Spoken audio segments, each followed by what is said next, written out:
Hi, this is Stephane Alberth with the Capability Challenge. And today I have Alan Canzano, a fellow entrepreneur who is focused on the skills space. And well, maybe Alan, maybe you just want to introduce yourself quickly. Oh, I'm nice to be able to have this opportunity to chat with you, Stefan. I'm Alan Canzano, as Stefan said. I run a company called Soefia, and we are also, as Stefan said, in the skill space. But I would say specifically, we're really oriented towards transforming how people management happens. Being focused on skills is an element of that because that's how you actualize it. But what we do is we give organizations the ability to authentically measure the skills of their workforce in order to see what the gaps are from the work they need to do, which we can also break down into skills rather than tasks or traditional job roles.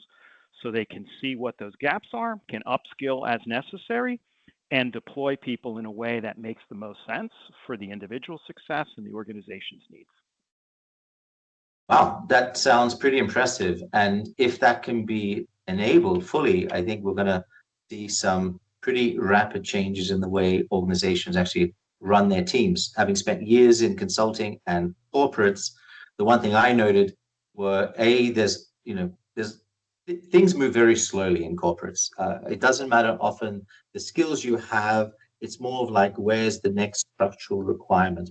And of course, in a world with AI, we're actually living in a world where the requirements are changing faster than we can actually move the people. And in the past, I think people were developing and moving quicker than the organization could create new opportunities. So this fundamental shift in the speed of individual capabilities versus the speed of the organization, I think is driving a lot of the challenges we're seeing in transformation out there today. And the work that you're doing, I think, is going to be great in that it allows organizations to see and move in a scaled way. It's very hard to put, 200,000 people in an organization to really understand where everyone is at, certainly manually. And from what I understand, you're giving the ability to scale up that.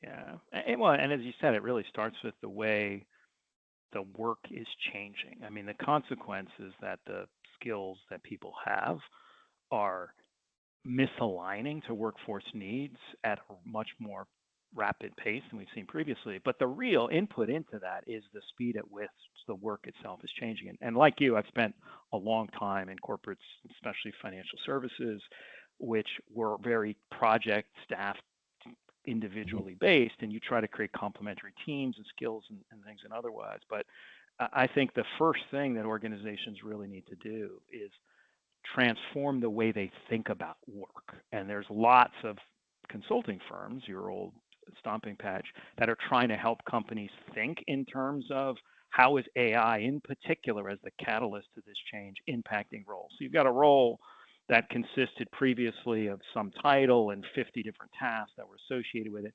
Now 30 of those tasks can be automated using AI.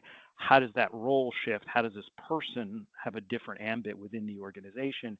And importantly, what is the skill that drives that person's use of AI in the redesigned organization? There's a lot of research that makes pretty clear it's things like judgment, it's things like critical thinking, it's things like adaptability that enable people to use a tool like AI to drive automation and knowledge management. So it's a fascinating place where I don't know, Stefan, I'd be really interested in your thoughts because we're both not. I don't know what the current youngest generation is, but whatever it is, it's not us. So, It's not us, that is for sure. it's exactly for sure, it's not us. So, I haven't seen previously, in literally decades in technology and the enterprise space, seen organizations struggle with how to use and adapt and implement a technology the way they are with AI, which is causing so much thrash, including in how they think about their people. I don't know what you've seen in organizations about this impact. I'd be really curious. Yeah, look, that's such a big open piece because AI is not a it's hardly a technology. It's almost like changing the oxygen we breathe. Yeah, Um, yeah. It's like it, electricity. it's yeah, like and you see lots of interesting posts out there. They talk about this. They're like, oh wow, like when when they added motors to, electric motors, to what they had previously, they basically just took out the old mill and they replaced it with a motor. And that was with a steam engine actually at that point, and then they changed the steam engine for an electric motor. So really not changing the process, just changing what powered it. And it was only much later they realized, well, wait a second, then we don't need to have one big motor that runs the entire factory. We can use smaller motors, and we can redesign the entire factory because we don't need to have that one big source of power as the most expensive, complex bit of our organization. And of course, with AI, it literally touches on any and every part of every role to some extent, arguably.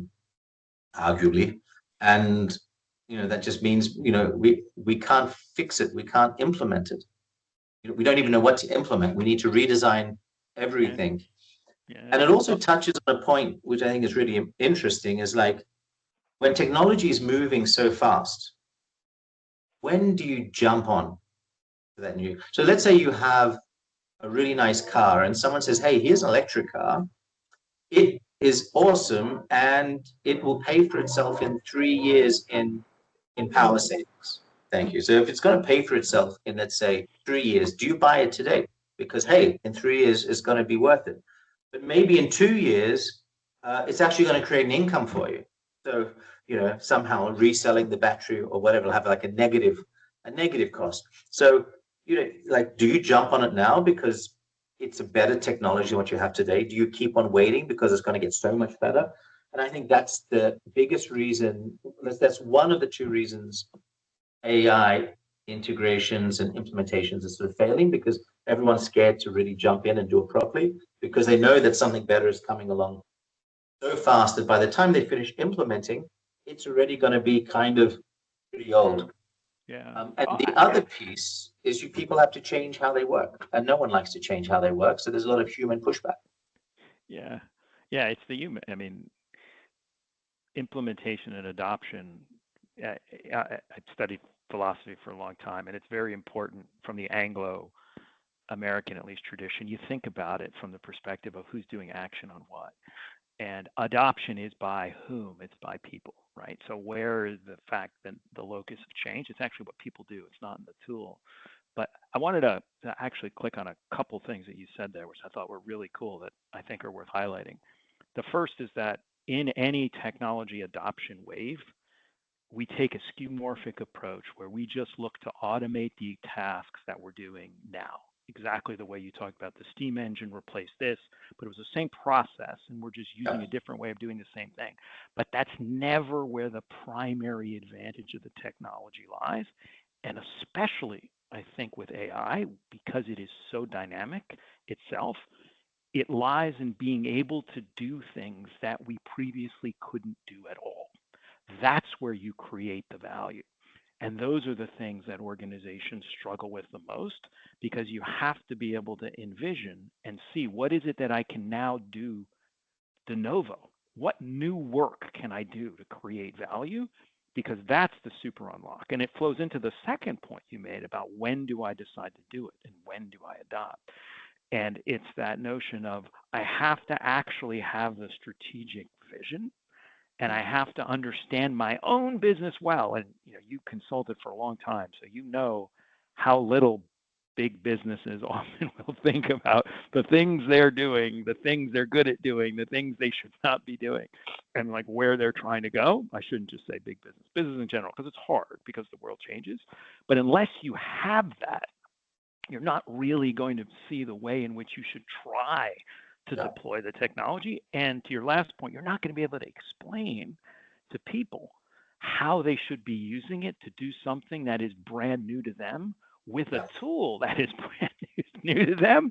That's just a hard human curve to get over. What I love is your sort of very top-down perspective, because very recently I did an interview with Caleb, and his focus is all on, how do we know what we're doing today and automating and fixing it. And it's sort of like, you have the top-down perspective, which is, what's all the new things I could possibly do. There's also the bottom-up perspective. How can I just do the stuff I'm doing already better. And And that's the where all the beauty, firms are right now. Like that's where all like the Western, yeah, all of these consultants. It's just we're going to go in, we're going to look at your tasks. Which ones can we automate? Like, and there's good okay, reason to. I just want to. I'm a big believer in the top down as well, but there is a really good reason to start bottom up. There's two reasons that I can think of, or three reasons. One, to do the top down thinking, you need to understand your company inside out better. yep, The yep, bottom up work will actually help to do that. The second piece is the leadership need to understand the power and the status of what AI can actually do and not go into a dream world of what they'd like it to do, which is completely disconnected from customers' reality in their business. So that's a second piece. And the third piece, and I think this is the most important, if you've got X thousand people in your organization and you're trying to say, we're now going to do things completely differently, it's going to be next to impossible to train everybody up at the same time. So the bottom up work, A, should pay for itself and more, maybe even fund the top down work. It builds the internal knowledge and capabilities, but most importantly, it gets all of the individuals over that initial block to, because people don't have capacity to learn new things and to take on new roles. And it gets them, it starts that motion that they will need earlier. Because as you mentioned before, the skills people need are changing. And the more I think about it, I would sort of head towards, we're going to end up with 2 or 3 skills that are really important, and absolutely everything else are going to be temporary skills. We're talking about the skills of being able to learn, being able to communicate, and be able to, make decisions, think critically, and help like define the best way forward. So these are like some of those core skills that are going to be useful. And basically for everything else, there's AI, and we need to stop stealing from AI, as one of my interviews said. yeah. I'm gonna do a little devil's advocate here. Though, push back a little back on that reasoning of bottom up versus top down. I think first of all, it's top down does not imply universal application. So you can go top down and envision what are the things that we need to do net new, but you can still have a relatively constrained environment in which you are trying to do those net new things. So I don't think it at all follows that you have some more massive expansion adoption perspective as you do when you go bottom up. You pick, this is the project, the new thing that we're going to do. It can be just as limited, right? So I don't think that's legitimate. And I think the challenge when you go bottom up, which is an automation of existing tasks, is you hit more human resistance because people see their jobs being automated. So you get a bigger pushback on adoption when you are taking away something that people already have.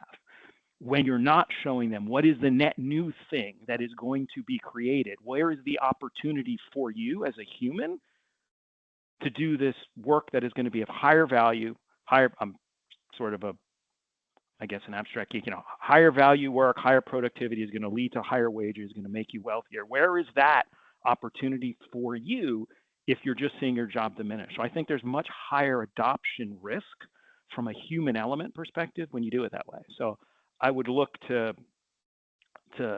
not implement that way because it sounds good that, you can fund that new investment from the successful adoption when you do the automation.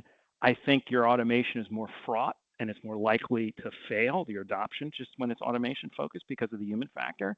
And I think it's better to have a smaller, net new work, train people up, exciting new opportunity when you look at whose job has been impacted because of what the organization's doing, and that can be redeployed to a new project and fund that and train them Fully on agree. it, but then it'll be new. Like, it'll be exciting in the organization. Hey, I'm getting to do this new stuff because of X, Y, or Z, and I've been taught how to do this, just as a devil's advocate.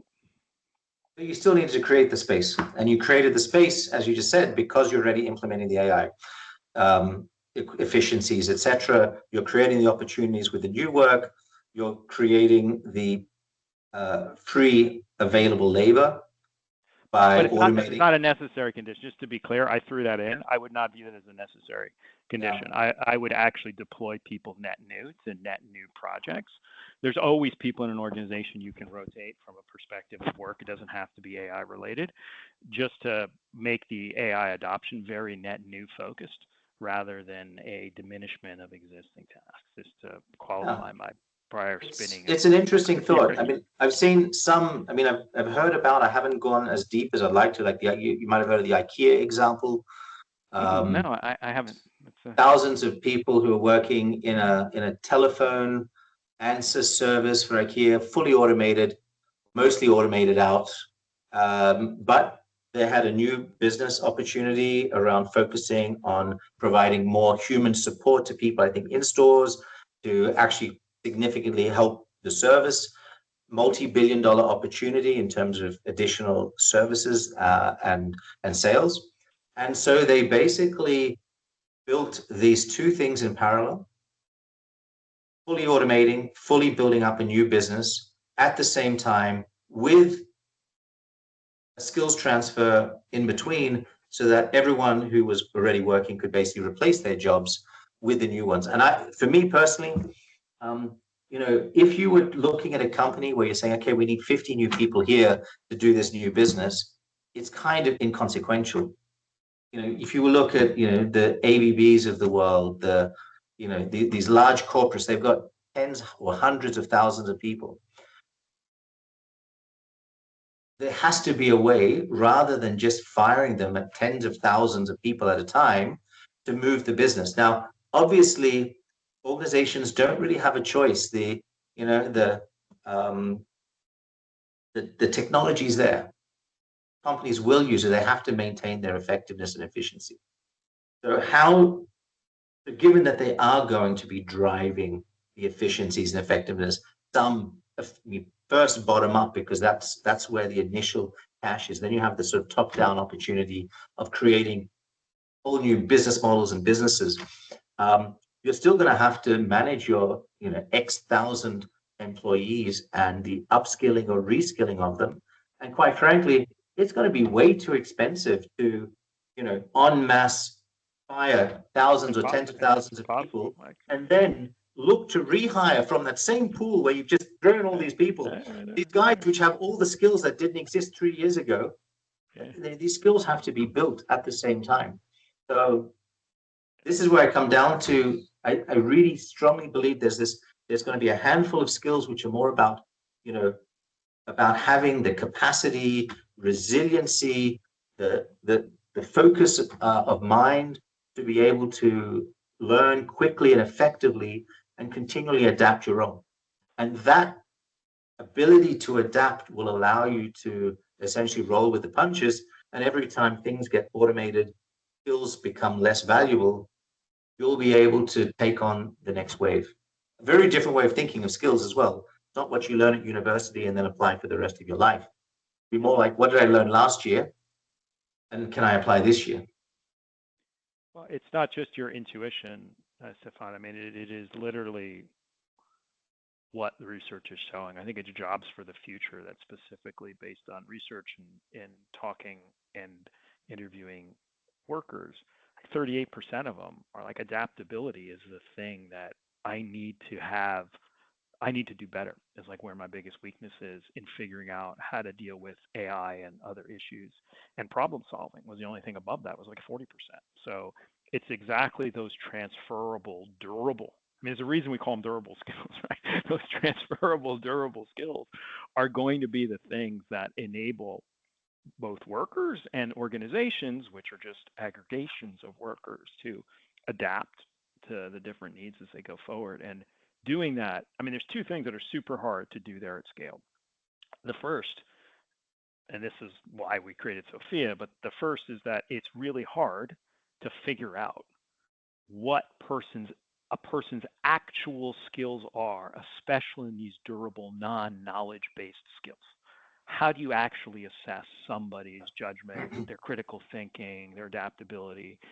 We've partnered with the University of Illinois and Colby College. We take a very scientific approach to how we do this.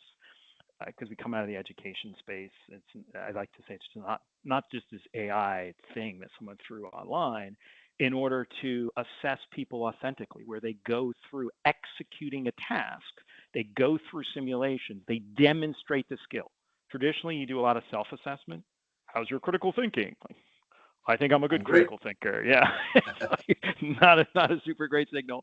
Or you do a subjective assessment from other people who've observed the employee. There's a lot of subjectivity involved in that, super inconsistent. And it's also totally not scalable, to your point about how do you do this in mass. So the first piece is understanding where people are. The second piece is, well, you know where the gap is.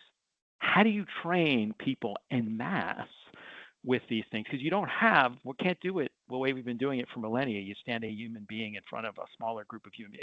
You can't do that at this scale. Yeah. And that's why I'm fascinated by what you do at Aixa, because that is the way you can scale the training component of it, right? Both of these things have to happen at an entirely different speed than they have happened before. Yeah. So this gets to the question I wanted to ask you, or let's say a statement I'd like you to reflect on. The way we see the challenges in the market, organizations trying to implement AI, doing a lot of transformation. Usually the technology is actually working, but when it comes to creating, economic value from the implementation, not always, but very often it's struggling. They're still having challenges.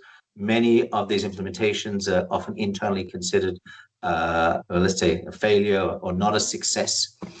So I guess my assessment of this is it's not that change is too fast. We know it's fast. It is fast. But it's not that change is too fast, it's that our learning systems in organizations are too slow.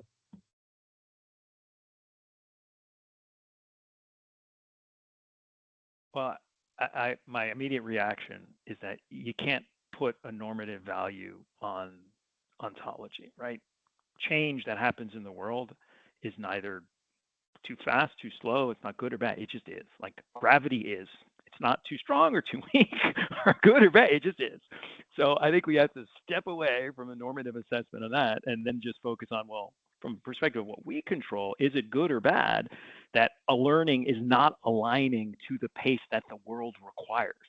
And the answer there that I would suggest unequivocally is yes, because it's our responsibility as humans, anyone who can affect this, and this is why I think you're an entrepreneur doing what you're doing, why I'm doing what I'm doing. It's up to us to influence what we can, which is we have to accelerate learning so that it matches the pace of the world, because that's how we as humans will be better off as a society, as an aggregation, and that's how, as all the individuals that are impacted, and they are impacted in different levels. That's the way impact happens. How can we make sure that people who are suffering a greater immediate impact get more assistance in adapting to the way that the world is so that they are better off, which makes everyone better off as well? I slipped into sort of a utilitarian analysis there, but I mean, it's basically my worldview. It's the advantage of studying philosophy. You can just like jump into another frame whenever you want. It's allowed. But I really appreciate that. The cat is out of the bag. It's here. We can't do anything about it. In a recent interview I did for a documentary, they were like, we're talking about, the use of digital humans. Is it good or is it bad? And I'm like, well, it's just here. It is. I mean, we can choose how we want to use it, but it's here. It's not, we're not going to put the cat back in the bag and seal it up and throw it down the river. No, it is here. And we just need to work out how we want to bring it into our lives or not, to the extent that we can. The speed of change is here, as you said. And I really believe that in general, the people, humans, most of us will be able to adapt and evolve alongside it, given the right conditions. Maybe not all. There's always going to be change, always has winners and losers. I'm sure there's going to be some people that are just not ready for this level of change, and it's going to be a struggle. But net, I think there'll be more people, or the vast majority of people will, in the right conditions, be able to adapt to the speed of change. And it requires a few things, but one of those will be, how can I make sure I get the skills? But first, before I even go to skills, how do I make sure that I build the capacity, my human personal capacity for change? How do I feel safe? How do I feel that I'm in trusted relationships? How do I feel that I can work without fear? And how do I have the physical energy, mental energy, and time available to learn? I think that's, have to have the capacity, and we have to have the ability to pick up the skills and turn them into capabilities, in the sense of, you can learn something, you can practice it, and you can really apply it until you feel comfortable, like maybe in your world, that you've really hit the level of skill required in the real world, in practice, to be able to now go out to the real world and use it safely. And if we create the environment where these three things are there, so the capacity to learn, the the the, the learning environment, and also the ability to practice and become competent before we actually have to apply it, I think that the vast majority of people will be able to learn at a significantly faster rate than what we've historically done. Well, and if you look at the characteristics of what people would call learning organizations from a business point of view, the thing that they do very different than non-learning organizations is especially that second to third shift. And your second and third stage, I think, can overlap a little bit, because the learning environment can also be the one in which you apply the skill in a way Well, where you obviously, practice the it. core idea of Aixa is, you learn and you practice, you prove that you can do it, you learn more, you practice, and that's the core. Exactly. Those things are like super tied together, I think. And in more successful learning organizations, meaning those have demonstrated a higher level of innovation, and as measured in like new product launches, customer acquisitions related to that, customer perception, it's organizations that have allowed individuals to fail at a smaller, lower scale in trying something. And the reaction to that is the feedback loop to the second step, rather than in the non-learning organizations where the reaction to that is ejection. And you then, when you get to that ejection step, you actually, in your model, have a negative feedback loop to the first stage that you outlined, which is the capacity, capability, because people develop, rather than the desire to try something new or learn, it's, well, I'm only going to have a higher probability of downside. I don't want to do that. So organizations don't really, actually, you laid out a great little model, because organizations will then have two negative feedback loops when they don't deal with that third step correctly, which is exactly the opposite of what they're trying to do. But organizations that do that, well, other than, I'll say, public organizations, which seemingly can persist in doing things like that forever because they're sort of self-funded, they'll eventually die, right? And organizations that are successful in that second or third one will be able to adapt and to grow. So it's a great model, and it's a necessary element really for success, not only at the organizational level, but again at that individual level, because it's just people, man. That's all. You can talk abstract, but it really just gets to people. I mean, your first step was about like sort of the human condition, really. I mean, how do you approach? What's your perspective on your environment? How do you adapt to it? Are you excited? Do you have the rest of the human context to engage? I mean, and there's so much that goes into that, totally outside of the ambit of what work is or what work isn't. It's about what's this overall social structure. So I don't know. I'm sort of rambling there, Stephane, but I just thought you laid it out in like a really cool way.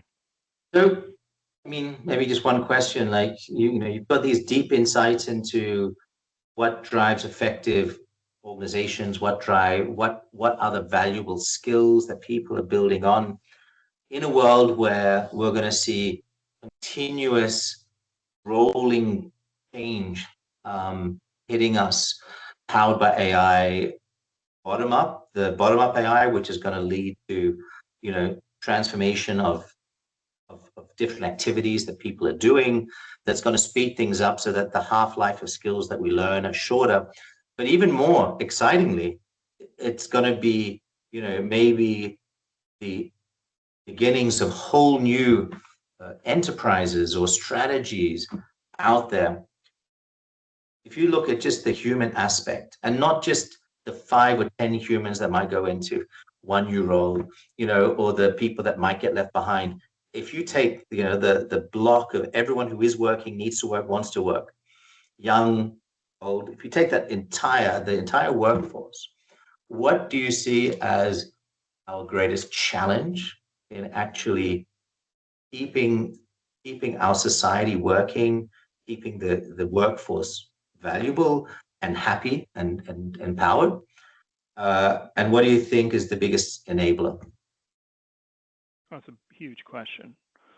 I think one of the greatest challenges we may face is a fundamental realignment of how incentives work for behavior.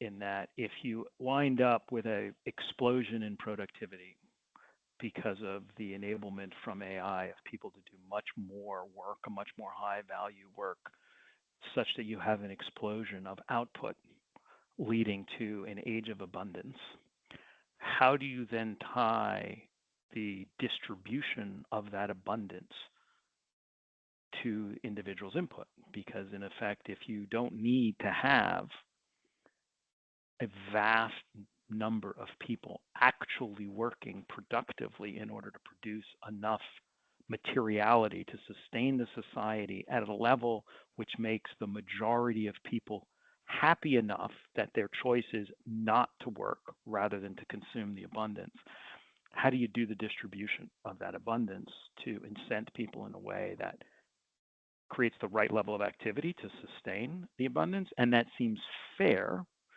from the point of view of people who are making different choices. I am choosing to consume, I am choosing to produce. I think historically, and you're Swiss, Europe, I'm American, and I'm more of I would say, naked capitalist. Even John Locke, you have mixed your labor with something to create a property right view of the world. I think the incentive structure that we have followed that ties activity to output has produced an explosion of global prosperity. And a shift in how that works is going to have a profound impact on social organization structure. How do you address that, which was your second point, assuming anything I said there made sense? How do you address that? I wish I had a good answer for that. I've yet to see a good model that divorces incentives from output that has been sustainable anywhere from a commercial or social or other perspective. It's going to be a grand experiment. I guess it's a good problem to have. How do you do a self-sustaining and fair distribution of abundance? That would be a good problem to have, but it's still going to be a problem, I think. Yeah, one part of me is 100% aligned with this idea that we're going to have so much abundance, we're not going to need to work anymore. And then we look back over the last hundreds of years where we went from kind of, working a lot, people having to usually work a lot. Maybe go back a few thousand years, they might have been working less, but they had a lot less. Go back a few hundred years, we started getting more things, and we're working hard, very hard. Been working kind of a bit less, maybe half as much over the last couple hundred years. 40 hours instead of maybe 100 hours. Who knows? But we're still working quite a lot. And despite all of these changes, we always find new things to do. Yeah, the minimum bar for what we need keeps going up. Exactly. So we always need or want more. And we always find fulfillment in work to some extent. So that would have to be one of the big changes. I think another piece is the assumption that the material goods, which might be somehow almost limited, although we can always find fancier things to build, bigger houses, on the ocean, under the ocean, in space, whatever, that would be significantly more expensive than what we have today. Maybe 1,000 times more expensive. So we could actually spend 1,000 times more than we do today, and still say, "Hey, I've just got a normal, apartment on the moon." I mean, it's not that crazy. Like, it's nothing fancy. And that That's a becomes the great new line. norm. That's a great line. You got to capture that. I just got a normal apartment on the move. But this level is sort of, I think, an artificial construct. Other question is beyond the material. I've been asking myself this question for about 2 years. Are we going to go to a new renaissance of thoughts where people focus their value, their energy, their time on different, maybe higher in the pyramid, parts of our life, whether it's our society, our community, spiritual, personal, whatever drives us intrinsically. And that intrinsic shift goes from less about, I have the newest, whatever, sports car to I've done something which makes me feel internally way more empowered and happy in life. And, two very different levels to be working at. And once we go to that, what's the role of the human in that next level? Is it something that we also want to hand off to AI, or is it something which is intrinsically more human and more personal? Which means we might be finding more jobs in that human space, human coaching, human connection, um, human self development. That is, it's another whole space that currently has some economic value, but might become the next main focus of society. Just a thought. Yeah. I mean, humans get so much value out of social interactions and connection that I think is devalued in, I don't say devalued, I'd say is both devalued and diminished in the structure of modern society, and the extent to which we could adapt how our own society has evolved, especially over the last couple of decades, to foster more of that. Sounds a little cheesy, but to foster more of that human connection and social engagement would be, I think, a tremendous boon to humanity. I think it would make people much happier, more satisfied, and their lives would be much more complete from a regret minimization perspective, which I've always found to be a really interesting way to evaluate, make decisions. I think you'd have a lot less regret minimization in that model. That would be the real benefit from what I'd call an age of abundance.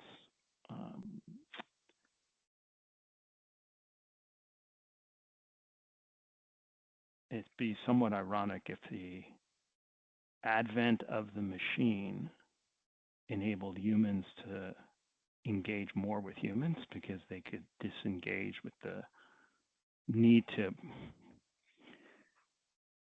reconstruct the materiality of the world to their needs. They could basically delegate that. Would be pretty cool. Maybe one last question. If you wanted to do this, if we wanted to do this, I mean, we're working in the space, so we are actively trying to support this. What do you think would be the couple things that we should all focus on to enable this to happen? What's the this? Could you define the this? To enable this world of abundance where we're able to maybe move and adapt our needs and so not just adapt to our jobs, but maybe also adapt internally, our internal compass to a true north, which maybe reveals other goals and other needs and other ways of working in society that could create more value. I'd say first, embrace the capabilities that enable these opportunities, and don't try to run back into the past, but rather run forward into the future and try to accept, so that in the second part you can affirmatively move to control the forces in ways that are consistent with the objectives which we should have, which for the second part would be embrace the things that are now available that weren't previously available. And then second, accept that means that we as people should focus more on the fact that we need to have actual learning environments and we need to incent people to learn and accept that learning has positive and negative aspects. Learning is being offered how to do something, it's being offered how not to do something. Embrace that opportunity to fail, embrace that opportunity to actually learn something is, I think, the best way that we can try to get to the most advantageous future state. How would you answer that question? I'm not going to even try to. Oh, I that's think that was such a cop-out. that was a wonderful answer, and I think we should just close it there. Thank you so much, Alan.